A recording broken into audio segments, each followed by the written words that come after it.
రైతన్నలకు కూటమి ప్రభుత్వం అన్ని విధాల అండగా నిలుస్తోందని పలమనేరు శాసనసభ్యులు అమర్నాథ్ రెడ్డి పేర్కొన్నారు. పలమనేరు తెలుగుదేశం పార్టీ కార్యాలయంలో గురువారం పలమనేరు అటవీ రేంజ్ పరిధిలోని వీకోట, బైరెడ్డిపల్లి, గంగవరం, పలమనేరు రూరల్ మండలాలకు చెందిన అటవీ ప్రాంత గ్రామాల రైతులకు పంట నష్ట నివారణ చెక్కులు పంపిణీ చేశారు. ఈ సందర్భంగా మొత్తం 92 మంది రైతులకు 9.60 లక్షల రూపాయల చెక్కులను ఆయన అందించారు. అనంతరం ఆయన మాట్లాడుతూ గత ప్రభుత్వం తప్పిదం వల్ల ఆర్థిక విధ్వంసం జరిగి రాష్ట్రం ఇబ్బందులు కూరుకుపోయిందన్నారు. అయితే కూటమి ప్రభుత్వం రైతులకు సంబంధించిన అన్ని అంశాలలో ప్రత్యేక శ్రద్ధ వహించి వారిని ఆదుకుంటుందన్నారు.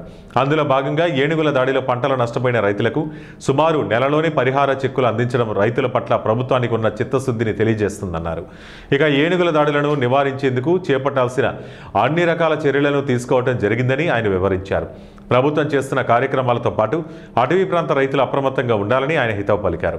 అటవీ అధికారుల సలహాల మేరకు రైతులు ప్రత్యామ్నాయ పంటలపై మొగ్గు చూపాలని కోరారు.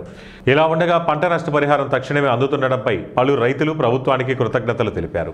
ఈ పరిహార చెక్కులు పంపిణీ కార్యక్రమంలో Palamaner market committee chairman Rajanna, TDP నాయకులు సోమశేఖర్ గౌడ్, నాగరాజరెడ్డి, ఆర్బీసీ కుట్టీలతో పాటు sub DFO Venugopal, FRO Narayana, DRO Salauddin మరియు సిబ్బంది పలువురు పాల్గొన్నారు.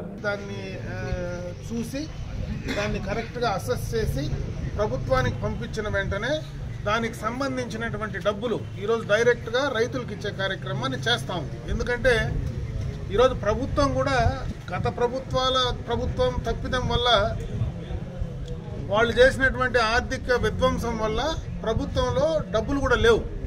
ఎందుకంటే చాలా ఇబ్బందులతో కూడుకున్నటువంటి పరిస్థితి ఈరోజు రాష్ట్ర ప్రభుత్వంలో నడుస్తూ ఉంది. కనీసం పెన్షన్లకు, సంక్షేమానికి, వాటికి దాదాపు రాష్ట్రంలో వచ్చేటువంటి ఆదాయము ఎక్కువ దానికే ఖర్చు పెట్టేటువంటి పరిస్థితి ఈరోజు రాష్ట్ర పరిస్థితిలో ఉంది.